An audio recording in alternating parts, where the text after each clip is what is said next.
नमस्कार शिक्षक साथियों, एक बार पुनः आप सभी का आपके अपने YouTube channel Rajasthan teachers update में स्वागत है।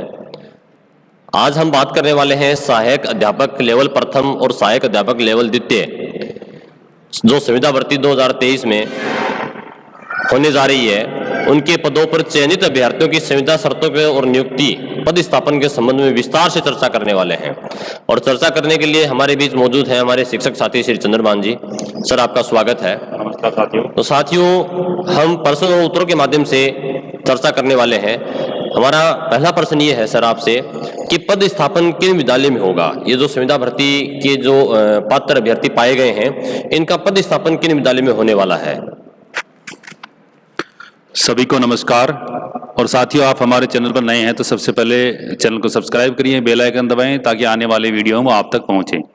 साथियों, आज हम जो महात्मा गांधी अंग्रेजी माध्यम विद्यालय हैं या राजकीय अंग्रेजी माध्यम विद्यालय हैं, उनमें जो सहायक अध्यापक जो संविदा के ऊपर भर्ती चल रही है, उसकी पद स्थापन की कार्रवाई की जानी है अभी जल्दी, तो उस पर चर्चा करने वाले हैं। तो राजेश जी ने जो प्रश्न पूछा है वो पहला है कि इनका पद स्थापना वो किन विद्यालय में होगा। तो मैं आपको स्पष्ट कर दूं कि इनका पद स्थापना एक तो महात्मा गांधी अंग्रेजी माध्यम विद्यालय में, साथ में इन्हीं के साथ में कुछ राजकीय उच्च माध्यमिक विद्यालय या राजकीय ये आपकी उच्च प्राथमिक विद्यालय जो अभी फिलहाल अंग्रेजी माध्यम में स्वीकृत हैं, उनके अंदर इनका पद स्थापन होगा। इंग्लिश मीडियम के जो स्कूल हैं उन्हीं में पद स्थापन होगा। दूसरी बात यह है कि इसमें शर्त यह रखिए कि इनका पद स्थापन ग्रामीण क्षेत्र में ही होगा, यानी शहरी क्षेत्र के जो स्कूल हैं उनके अंदर इनका पद स्थापन नहीं होगा। अब इनका पद स्थापन के क्रम की क्या रहेगी। देखो, इनका पद स्थापन रहेगा, पहला जो क्रम है, सबसे पहले वो स्कूल शामिल किए जाएंगे जिसके अंदर इंटरव्यू हो चुके हैं, लेकिन L1 की यहाँ पर सबसे हम लेवल 1 की बात करते हैं। तो जहां पर इंटरव्यू हो चुके हैं एक बार और वहां पर L1 की जो सभी पद हैं वो खाली हैं, उन स्कूलों में वरीयता के रूप पर सबसे पहले उनको शामिल किया जाएगा। उसके बाद में दूसरी रहेगी जो नई MGGS जो बनी है, जहां पर इंटरव्यू प्रक्रिया नहीं हुई है और उनके L1 के 500 पद रिक्त हैं। तीसरा रहेगा कुछ विद्यालय जो पहले मर्ज हो चुके थे, अब उनको डीमर्ज करके नया महात्मा गांधी के रूप में उनको स्थापित किया गया है। उन विद्यालयों में फिलहाल कोई भी शिक्षक वहां पर पोस्टेड नहीं है, तो उसमें कंडीशन ये दी है कि उन विद्यालयों में जो डीमर्ज होकर के महात्मा गांधी बने हैं या राजकीय अंग्रेजी माध्यम विद्यालय बने हैं, उनमें न्यूनतम 2 अध्यापक अनिवार्य तौर पर संविदा वाले लगाने। ये एक नोट करने वाली बात है। जो डीमर्ज स्कूल हैं उनके अंदर 2 न्यूनतम अध्यापक है वो लगाने L1 के न्यूनतम। उसके बाद में आगे रहेगा कि ये होने के बाद में फिर खाली पदों का निर्धारण होगा। जिस स्कूल के अंदर जो महात्मा गांधी हो या फिर अन्य स्कूल हो जिनमें सर्वाधिक L1 के पद खाली रहेंगे, जैसे किसी में 4 हैं, किसी में 3 है, किसी में 1 है, तो ज्यादा L1 के जो खाली पद है उन इनको स्कूलों को क्रम से पहले लिया जाएगा और सबसे कम जो स्कूल में पद खाली है उनको सबसे लास्ट में लिया जाएगा। उक्त स्थिति पूरी होने के बाद अगर इनकी पद स्थापन के लिए अंग्रेजी माध्यम विद्यालय में रिक्त पद नहीं है L1 के, तो जो इंटरव्यू से जो पद स्थापित शिक्षक हैं, जो साक्षात्कार से जो अपने राजकीय विद्यालयों में जो शिक्षक आए हैं, जो नियमित शिक्षक हैं वो लगे हुए हैं, तो उनको उतनी संख्या में जितने L1 को पद स्थापित किया जाना, उनकी रिक्तियां खाली नहीं हैं, उतने शिक्षकों को यहाँ से हिंदी माध्यम के लिए उनको अधिशेष किया जाएगा और जो शिक्षक हैं संविदा वाले उनको पोस्टेड है वो किया जाएगा। ये तो हो गई अपनी L1 की बात हो गई। साथ में इसमें कंडीशन ये दी गई है कि कोई भी विद्यालय ऐसा नहीं रहेगा जिसके अंदर या तो एंट्री वाले शिक्षक प्लस संविदा वाले शिक्षक हैं, वो 2 से कम शिक्षक रहने, मतलब 2 L1 के न्यूनतम शिक्षक हर विद्यालय में होने चाहिए, चाहे वो संविदा के वाले हो या इंटरव्यू वाले, दोनों को मिलाकर। यानी हर विद्यालय में जो महात्मा गांधी स्कूल है या अंग्रेजी माध्यम का विद्यालय है उसमें 2 शिक्षक रहना जरूरी है। उसके बाद में जो अधिशेष जो शिक्षक रहेंगे उनको हिंदी माध्यम में वापस लगाया जाएगा, जो इंटरव्यू से आए हैं उनको अधिशेष करके। अब हम बात करते हैं L2 की, तो L2 के वही प्रक्रिया आएगी, ग्रामीण क्षेत्र में लगाया जाएगा। जिन स्कूल में इंटरव्यू प्रक्रिया हो चुकी है लेकिन L2 के पद रिक्त हैं उनमें सबसे पहले लिया जाएगा, फिर जहां पर इंटरव्यू नहीं हुए हैं वहां उनको शामिल किया जाएगा। और तीसरा है, अगर पद रिक्त नहीं है तो L2 के जो इंटरव्यू से जो शिक्षक आए हैं उनको अधिशेष किया जाकर उनकी जगह इनको पदस्थापित किया जाना है। इस प्रकार से इनकी ये प्रक्रिया रहने वाली है। जी सर, आपने इनके पद स्थापन के बारे में बताया और इसी क्रम में मेरा अगला प्रश्न है, मेरा अगला प्रश्न ये है कि सर ये तो पदस्थापन की बात होगी। अब इससे रिलेटेड कोई विशेष निर्देश जो आवश्यक ध्यान रखने वाली जो बातें हैं, संविदा कर्मी जो अभ्यर्थी हैं उनके लिए और क्या महत्वपूर्ण निर्देश हैं उनके बारे में बताइएगा।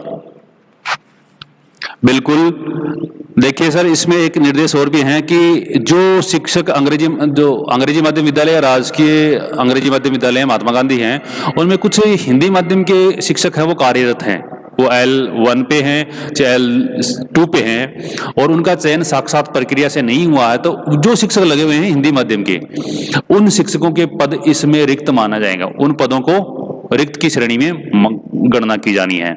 साथ में अगर पर्याप्त संख्या में उपलब्ध नहीं होते हैं पद, रिक्त पद उपलब्ध नहीं है, तो अंग्रेजी माध्यम में कार्य ग्रहण तिथि से को आधार मान करके जो कनिष्ठ से वरिष्ठ होने का जो क्रम रहेगा, यानी कि जो सबसे जूनियर है उसको सबसे पहले हटाया जाएगा और जो सीनियर है उसको बाद में। यहाँ पर जूनियर सीनियर का मतलब है अंग्रेजी माध्यम विद्यालय में कार्य ग्रहण की तिथि आएगी। यहाँ पे मान लीजिए जिले के अंदर 10 शिक्षक अधिशेष करने L2 के, कोई भी, चाहे वो गणित के हो चाहे अंग्रेजी के हों, तो उन शिक्षकों को अधिशेष किया जाएगा जो अंग्रेजी माध्यम विद्यालय में सबसे लास्ट में उनका चयन हुआ है, शुरुआत की, जो मतलब जिनके अनुभव ज्यादा है उनको प्राथमिकता, उनको इंग्लिश मीडियम में रखा जाएगा। जिनको अनुभव कम हुआ है इंग्लिश मीडियम स्कूल का, उनको पहले कार्यमुक्त किया जाएगा।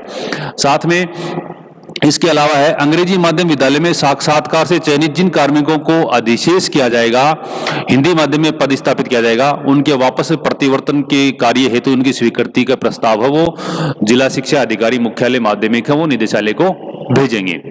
एक शर्त यह है कि किसी भी विद्यालय में अधिकतम लेवल प्रथम के 3 शिक्षक ही संविदा वाले लगेंगे, यानी कि 5 पद होते हैं L1 के, उसमें अधिकतम संविदा वाले शिक्षक कितने लगेंगे?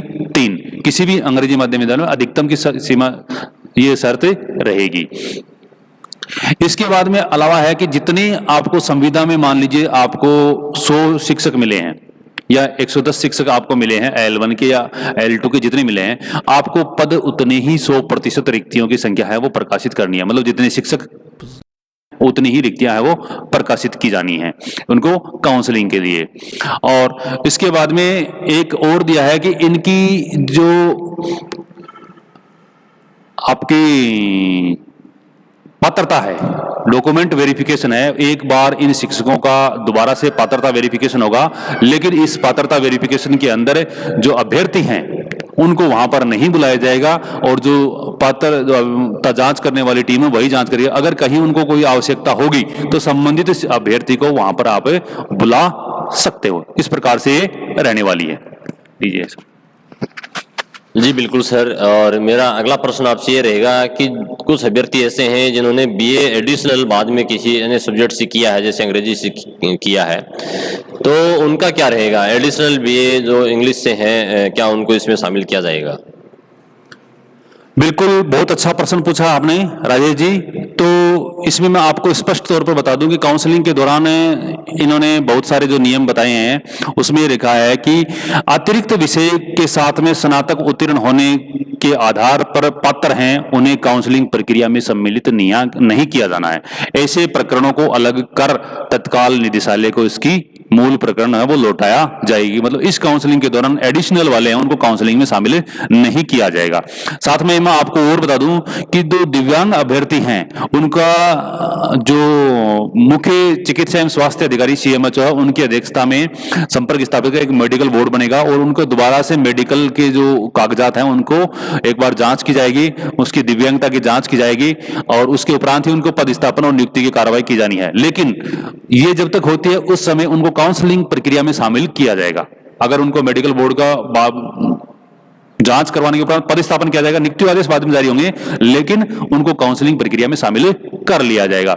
साथ में एक वो है कि जिनकी शैक्षिक प्रशिक्षक योग्यता, यानी कि जो योग्यता है वो राज्य से बाहर द्वारा अर्जित की गई है, दूसरे राज्य से अर्जित की गई हैं, उनको डिग्री की जांच है वो अंग्रेजी माध्यम की शैक्षणिक योग्यता की जांच है वो निदेशालय स्तर पर करवाई जानी है। तो उनकी पदस्थापन भी उनकी डिग्री की जांच करने के बाद में किया जाएगा, लेकिन उनकी काउंसलिंग भी अभी साथ में हो जाएगी। तो उनकी काउंसलिंग करवानी है, सिर्फ एडिशनल वालों को छोड़ करके बाकी किसी की ऐसे नहीं होगी, काउंसलिंग नहीं कर, सभी की काउंसलिंग है वो करवानी है। खेल कोटे से जिनका चयन हुआ उनके खेल प्रमाण पत्रों की निदेशालय स्तर पर वेरिफिकेशन करवाया जाएगा, लेकिन उनकी भी काउंसलिंग में उनको शामिल करना पदस्थापन की कार्रवाई है वो जांच होने के बाद में की जाएगी। इसके अलावा मैं आपको एक ये सारी चीजें हैं वो आप रहेंगी कि इन सभी की जैसे मेडिकल बोर्ड वाला हो जाएगा, ये होगा, एडिशनल वाले जो हैं उनकी जांच है वो उनकी काउंसलिंग नहीं होगी, ये एक मुख्य पॉइंट है। बाकी सबकी काउंसलिंग होगी, पदस्थापन है वो जांच होने के बाद होगा। जी बिल्कुल सर। और अब मेरा अगला प्रश्न ये है कि जो रिक्तियां हैं उन रिक्तियों के बारे में कहाँ से मालूम चलेगा, कैसे पता चलेगा? बिल्कुल, इनकी रिक्तियों का जो प्रकाशन है वो अपने जिला शिक्षा अधिकारी मुख्यालय माध्यमिक के द्वारा 1-2 दिन में उनका प्रकाशन कर दिया जाएगा। जैसे कि काउंसलिंग कार्यक्रम और स्थान का प्रकाशन होगा, वरीयता की सूची जो काउंसलिंग में आने वाले हैं उनकी वरीयता की जो सूची आएगी उसके साथ में, और इनका रिक्तियों का प्रकाशन है भी वो भी कर दिया जाएगा इस व्हाट्सएप के माध्यम से और समाचार पत्रों के माध्यम से। और इनका आजकल डिजिटल युग है तो उनमें रिक्तियों का प्रकाशन कर दिया जाएगा। जी बिल्कुल। और सर मेरा अगला प्रश्न ये रहेगा कि ये जो संविदा भर्ती है इनकी सेवा अवधि और इनका वेतन जो है उसके बारे में आप बताइएगा कि क्या इनकी सेवा अवधि रहेगी और किस प्रकार से इनका वेतन रहेगा? बिल्कुल, इनको 1 वर्ष के लिए लगाया जाएगा।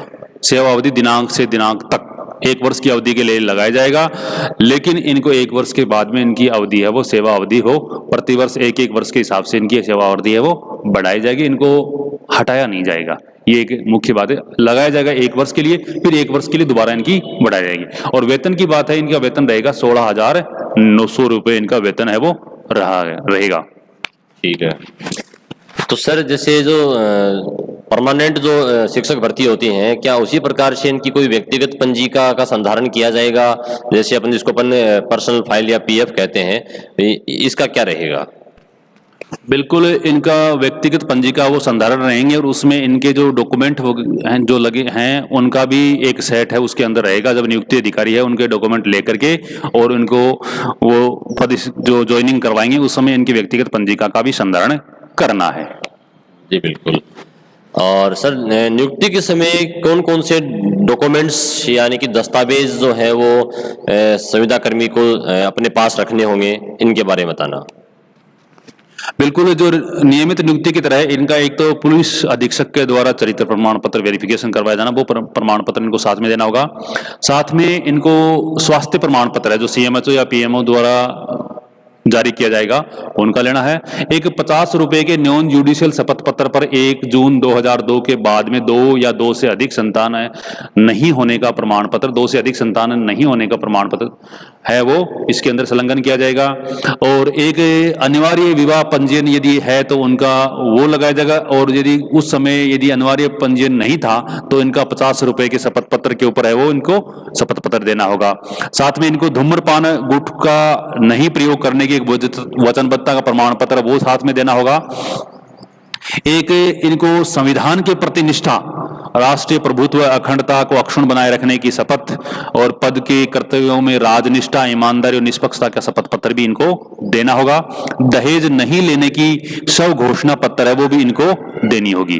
दहेज नहीं लेने की स्व घोषणा पत्र है वो भी इनको देनी होगी। इसके साथ में इन जो अभ्यर्थी हैं इनको अपने जो आवेदन पत्र के स्व हस्ताक्षरित दस्तावेजों भी उनको एक सेट है उनको वो देना है।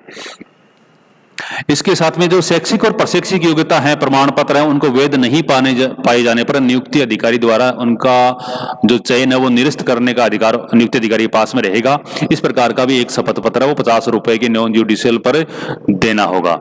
साथ में अगर कोई विधवा या विवाह विच्छिन्न या तलाकशुदा कोई है तो उनको पुनर्विवाह नहीं करने का प्रमाण पत्र है वो भी शपथ पत्र है वो देना होगा। और यदि कोई भूतपूर्व सैनिक है तो उनको अन्य राजकीय सेवा में नियोजन नहीं होने का शपथ पत्र है वो देना होगा। साथ में 2 राजपत्र अधिकारियों के द्वारा चरित्र प्रमाण पत्र हैं जो कि 6 माह से अधिक पुराने नहीं हो वो भी इनको साथ में देने हैं। और ये सभी के लिए इनकी जो व्यक्तिगत पंजिका वाली बात कर रहे थे, प्रत्येक संविदा कर्मी की एक अलग से व्यक्तिगत पंजिका है वो संधारित की जाएगी। जी बिल्कुल सर, आपने सारी जो डॉक्यूमेंट्स वाली जो बातें हैं वो एक साथ क्लियर कर दी। अब सर इनका जो काउंसलिंग का कार्यक्रम है वो किस प्रकार से रहने वाला है? बिल्कुल, देखिए इनका काउंसलिंग का जो नियुक्त अधिकारी रहेगा वो अपना रहेगा जिला शिक्षा अधिकारी मुख्यालय माध्यमिक, उनके द्वारा काउंसलिंग करवाई जानी है। और इनकी जो प्राथमिकता सूची है वो एक राज्य सरकार द्वारा परिपत्र जारी हुआ था 18/5/2020 के अनुसार, उसके अनुसार ही इनकी वरिष्ठ कर्मचारी दिव्यांग होंगे, विधवा, तलाकशुदा, इस प्रकार से भूतपूर्व सैनिक, समस्त महिलाएं, इस प्रकार से इनके रहेंगी। पति पत्नी प्रकरण यदि है तो उसमें जो पति है राज्य की सेवा में है तो उनको दोनों इस भर्ती में शामिल हैं, तो समस्त पुरुषों के से पहले जो पति पत्नी प्रकरण वाले पुरुष हैं उनको शामिल किया जाएगा। साथ में इस प्रकार से इनकी वरीयता निर्धारण की जाएगी, रिक्तियों का प्रकाशन किया जाएगा और उसके बाद में काउंसलिंग की तिथि रहेगी 27 जुलाई और 28 जुलाई, 2 दिन इनकी काउंसलिंग रहेगी। 2 दिन के अंदर इनका पदस्थापन की जो के लिए काउंसलिंग करवाई जानी है और इनके पदस्थापन आदेश हैं वो 28 जुलाई को ही जारी किए जाएंगे संबंधित जिला शिक्षा अधिकारी के द्वारा। कोई विशेष प्रकरण यानी मान लीजिए दिव्यांगता की जांच करवानी है, बाहरी राज्य की डिग्री वाला कोई मैटर है, अगर इनको छोड़ करके बाकी इनकी जो पदस्थापन आदेश है 28 जुलाई को जारी किए जाएंगे और इनके कार्यग्रहण की अंतिम जो तिथि रहेगी वो 12 अगस्त 2023 रहने वाली है। साथियों मैं आपको बता दूं जो संविदा भर्ती के जो नियम हैं और उनकी विस्तृत नियमावली है आप हमारे दूसरे वीडियो में आप देख सकते हैं कि किस प्रकार से उनकी नियमावली रहने वाली है, कैसे कैसे उनका वेतन बढ़ेगा, ये सारी 9 वर्ष के बाद में क्या रहने वाला है, उसके लिए आप हमारा एक वीडियो अलग से डाला हुआ है, आप उसको देख सकते हैं। बहुत बहुत धन्यवाद सर आपका। आपने पूरे विस्तार से संविदा भर्ती की सारे जो कंसेप्ट हैं वो क्लियर किए। और साथियों आपसे निवेदन रहेगा, क्योंकि आज शिक्षा विभाग के नए कर्मचारी बनने वाले हैं, तो इसलिए हमारे इस वीडियो एक ऑथेंटिक जानकारी आप तक पहुंचाते हैं। वीडियो को लाइक कीजिए, चैनल को सब्सक्राइब कीजिए, अधिक से अधिक इसका प्रचार प्रसार कीजिए ताकि प्रत्येक अभ्यर्थी तक बिल्कुल सही और सटीक जानकारी मिल सके। बहुत बहुत धन्यवाद सर आपका। धन्यवाद सर।